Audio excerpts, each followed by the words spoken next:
네, 오밤중의 뉴스 함께하고 계신 지금 시각 11시 28분 지나고 있습니다.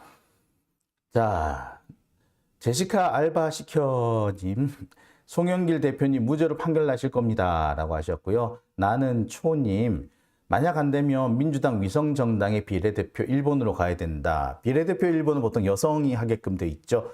이경 부대변인, 전 자격이 있다라고 생각이 듭니다. 아직 그만큼 열심히 싸워준 사람이 우리 있었던가요? 솔직히 이경만큼 열심히 싸우고 또 전투력을 보여준 사람 없지 않습니까?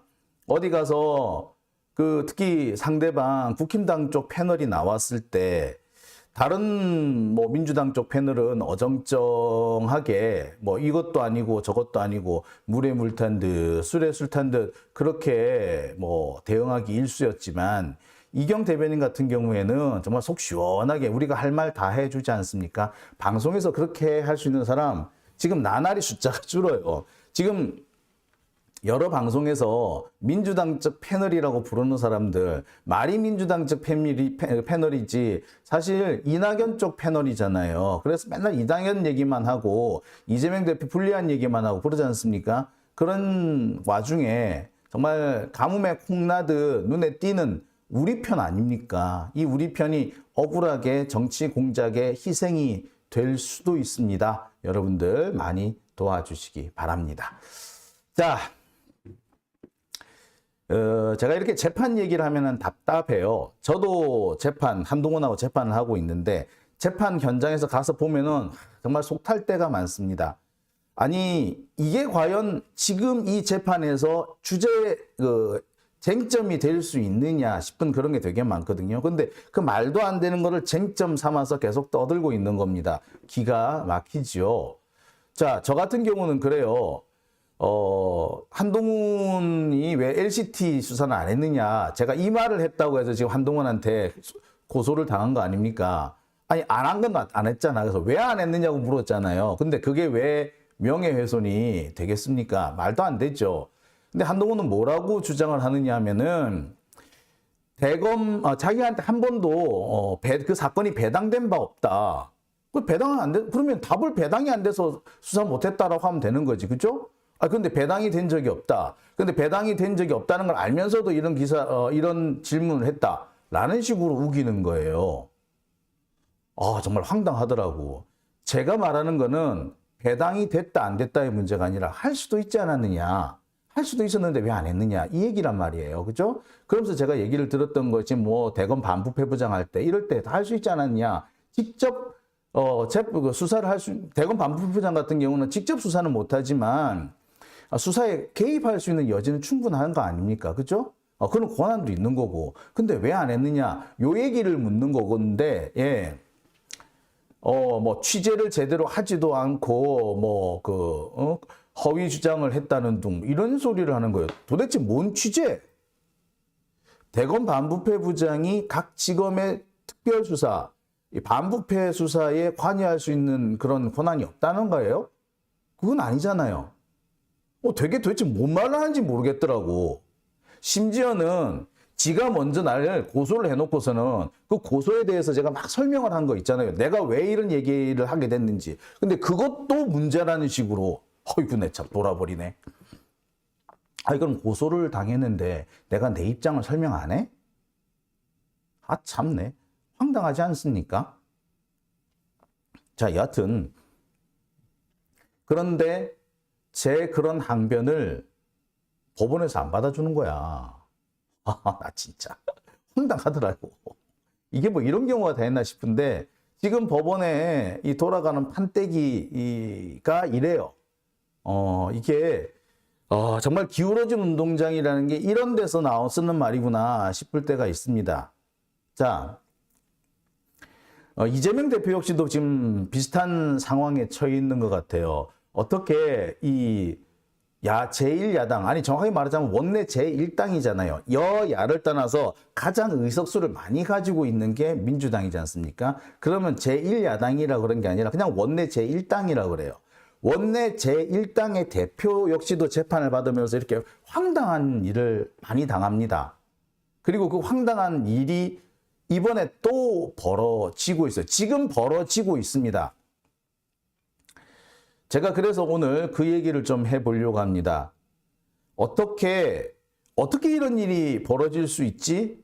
아니, 재판을 받는 사람이, 재판의 당사자가 대한민국 제1야당의 대표인데 제1야당의 대표 역시도 이런 일을 당한단 말인가?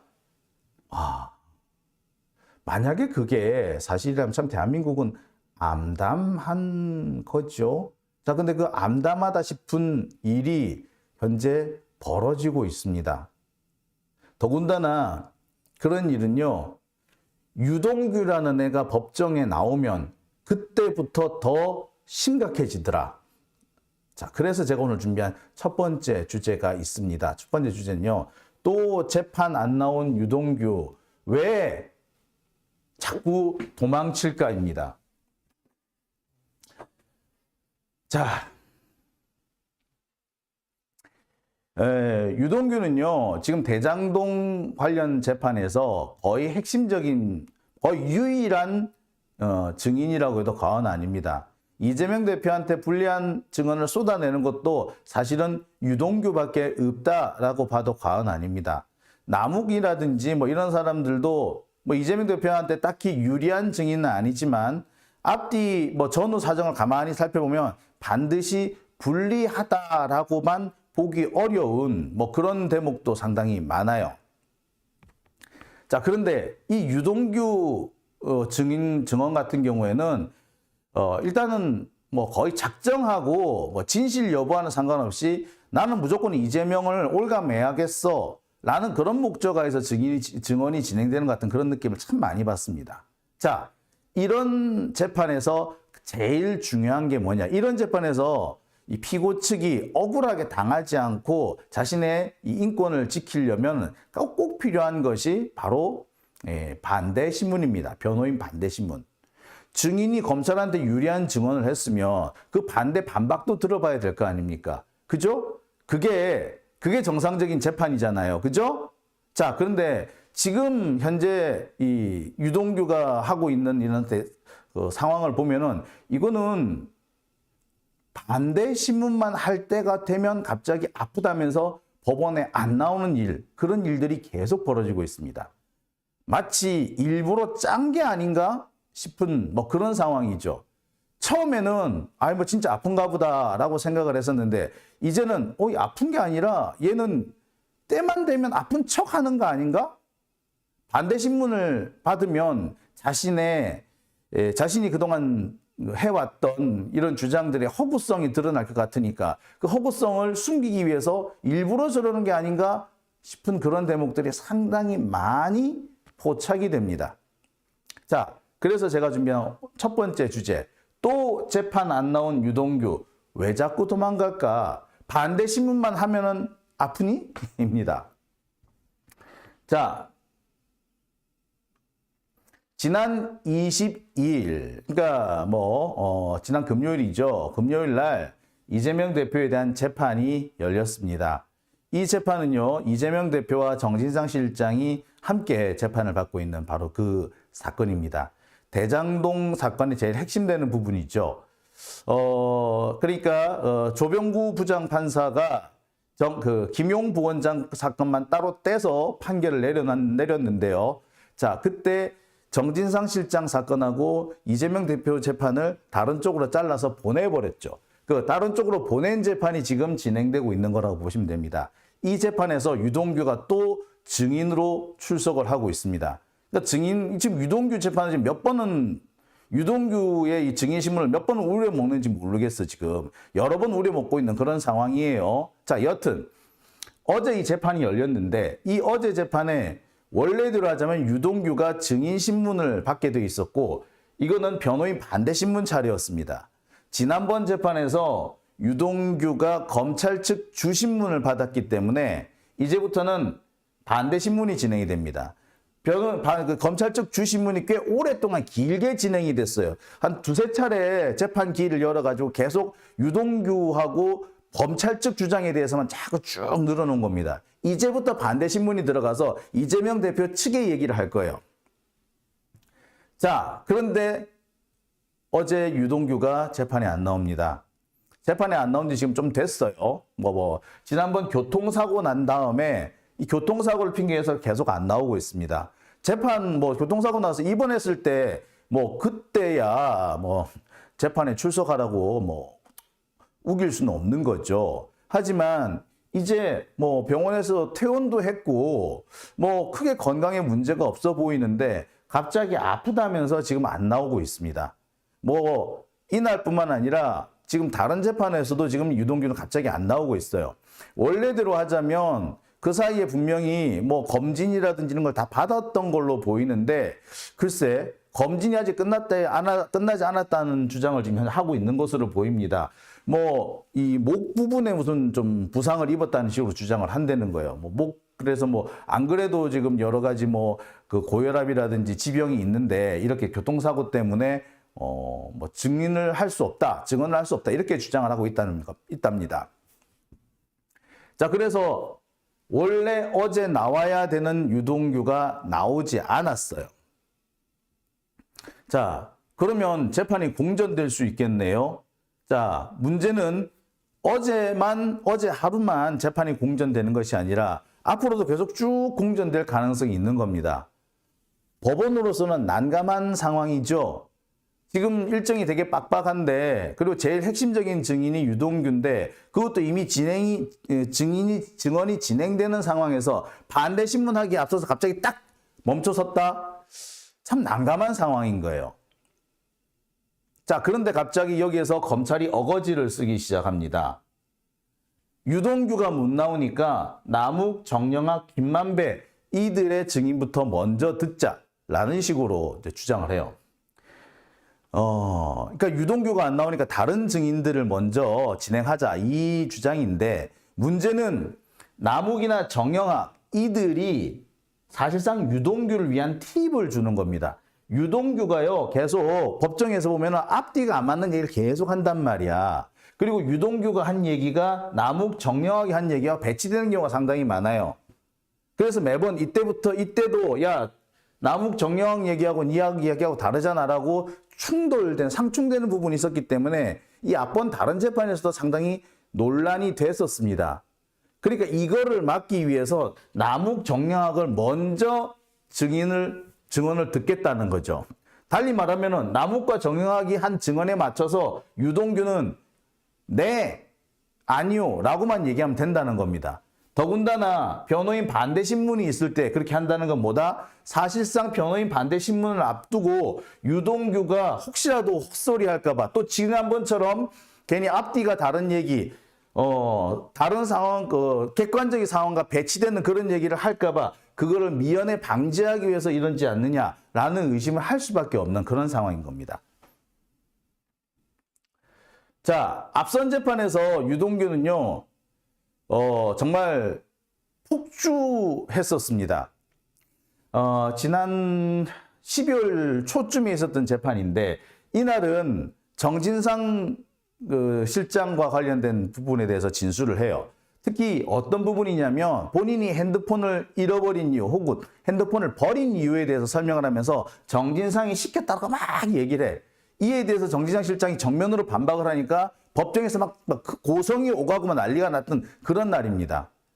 아마 이날은요, 유동규가 역대 이런 적이 있었나 싶을 정도로 폭주했습니다. 유동규는요, 법정에서 자기가 한 주장에 대해서 반박이 나오잖아? 그럼 갑자기 막 폭주해버려. 그 소리 막 치고, 뭐 하지 않았어요? 기억 안 나요? 막 이렇게 이런다고. 그러다가 지난번에는 갑자기 고혈압이 왔다면서 그냥 재판 안 하고 그냥 나가기도 하고 막 그랬었단 말이에요. 자, 이날 역시도 마찬가지였습니다. 하루 종일 폭주했어요. 그러다가 엉뚱하게 백현동 마이스 사업을 거론한 겁니다.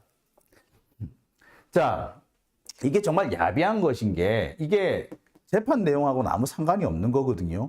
재판 내용과 상관없는 얘기를 툭 던져가지고 모든 언론을 여기에 관심을 집중시킨 다음에 자기가 한 얘기는 다른 얘기 엉뚱한 소리를 한 거야. 그러니까 진짜 핵심적인 이유, 핸드폰과 관련된 핵심적인 증언에서는 앞뒤가 안 맞다는 것이 들통날 것 같으니까 여기로 관심을 돌려버린 거예요. 그러면서 자기가 정말 실수한 부분은 언론에 보도되지 않게 막았다. 이렇게밖에 볼 수 없는 이런 대목들이 지난 재판에서 벌어졌습니다. 자, 이 부분에 대해서 변호인이 당연히 짚고 넘어가야겠죠. 야, 너 지난번에 이렇게 헛소리 했잖아. 이거 어떻게 된 거야? 라고 짚고 물어봐야 되는 거잖아요. 특히 지난번 재판에서 무슨 일이 있었느냐면 또 오락가락 하는 거야. 그러니까 변호인이 제법 집중적으로 캐물었어요. 그러면서 왜 휴대폰을 버렸느냐라는 부분을 집중적으로 캐묻습니다. 유동규는 처음에 휴대폰을 버린 이유가 화가 나서 버렸다라고 얘기를 해요. 근데 나중에는 정진상이 시켜서 휴대폰을 버렸다는 식으로 말을 바꿉니다. 자, 그리고 앞뒤가 안 맞는 얘기도 되게 많이 해요. 자신이 유동규가 핸드폰을 2개를 버리는데 하나는 이 동거 배우자가 버려주거든요. 버리라고 이 유동규가 지시를 해요. 그래 동거 배우자가 막 버리는데 이 부분에 대해서도 좀 앞뒤가 안 맞는 부분이 많이 있습니다. 왜 그러냐면 처음에 진술할 때는 이 동거 배우자가 가지고 있던, 그래 동거 배우자가 버린 이 핸드폰, 이거는 내가 김용 측 변호인을 만나고 난 뒤에 버리라고 지시했다 라고 주장을 해요. 근데 실제로 확인해 보니까 김용 측 변호인을 만나고 난 뒤에 버린 게 아니라 버리고 난 뒤에 변호인을 만난 걸로 돼 있더라고. 그러니까 앞뒤 내용이 전혀 다른 거지. 이 김용 변호인을 만나고 난 뒤에 버렸다는 것은 마치 김용이나 혹은 정진상 등으로부터 일정한 지시나 압박을 받고 버렸다라고 볼 수 있는 대목인데 알고 보니까 버리고 난 다음에 만났으면 압박 이런 거 전혀 상관없는 거잖아. 이런 부분이 자꾸 나와요. 이런 부분을 지난번에 집중적으로 캐물었습니다. 그러니까 갑자기 이동규가 뭐라 그러냐, 입을 닫아버려요. 변호인이 너 앞뒤 안 맞잖아, 이 거짓말이지, 이러니까 입을 닫아버립니다. 답변하지 않겠습니다. 자, 오늘 같은 경우에는 추가로도 반대 신문할 내용이 많았습니다. 정진상 실장 부분도 반대 신문을 해야 될 부분이었고요. 이재명 대표 측에서도 반대 신문을 해야 될 부분이 있었습니다. 그런데 안 나타난 것이지.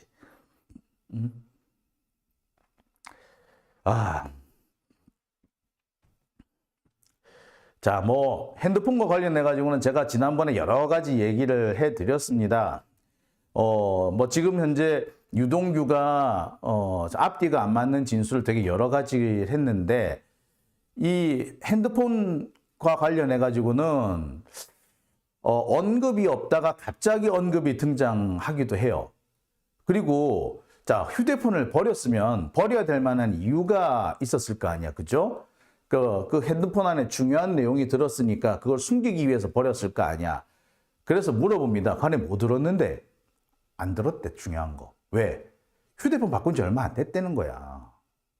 근데 왜 버리지? 자, 이런 부분도 상당히 좀 앞뒤가 안 맞죠. 반드시 따져 물어야 될 부분입니다. 그런데 이 따져 물어야 될 타이밍에 득하니 안 나온 겁니다. 안 나타난 거예요. 교통사고 후유증 때문에 진료를 좀 받아야 되고 검사도 받아야 되고 어쩌고저쩌고 막 얘기를 하는 거야. 그래서 이 검사라든지 치료에 소요되는 시간은 일주일이라 그랬다가 2주라 그랬다가 마치 이 얘기가 좀 바뀌고 있어요. 만약에 2주가 된다면 내년 초에 열릴 이 재판에도 유동규는 나오지 못한다는 얘기인 거죠. 재판이 상당히 연기가 될 수밖에 없는 그런 상황이 됐습니다. 문제는 이 연기가 되는 이 시점 동안 유동규가 무슨 짓을 할 줄 모른다는 것이고 또 검찰이 또 무슨 짓을 할지 모른다는 거죠. 지금까지 드러난 바로는 유동규가 이렇게 반대 신문을 앞두고 갑자기 안 나타날 때는 대체로 보면 무슨 일이 있었다? 증언이 앞뒤가 안 맞을 때, 그래서 뭔가 다른 사람의 증언과 맞춰봐야 될 그런 필요가 있을 때, 그래서 약간 좀 눈치를 봐야 될 때, 지금 당장 하면 안 되고 조금 다른 사람 말하는 거 보고 거기 맞춰서 말을 맞춰야 될 때, 이럴 때 보통 유동규가 갑자기 재판에 안 나오는 경우, 주로 아프다면서 안 나오는 경우가 많았던 겁니다. 이번에도 아마 그러지 않겠느냐라고 의심을 할 수밖에 없는 거죠. 지금 사실상 유동규가 법정에 안 나오는 이유는 유동규가 재판과 관련해 가지고 헛소리를 하지 않도록 검찰이 일정한 팁을 주는 그런 시간을 마련해 주겠다라는 그런 가능성이 되게 커 보입니다. 그러면서 검찰이 뭐라고 주장을 하느냐. 남욱이나 정영학이나 김만배부터 먼저 증인신문을 하자라고 할게요. 그러니까 남욱이 하는 얘기를 듣고 유동규가 말하게 한다든지 정영학이 하는 말을 듣고 유동규가 말하게 한다든지 이런 식인 거지. 남욱이나 정영학 같은 경우는 사실상 유동규하고 지금 한 편을 먹고 있는 상태잖아요. 그래서 그런데 남욱 같은 경우만 해도 자신이 변호사이기 때문에 진술을 어떻게 해야 되는지 잘 안단 말이야.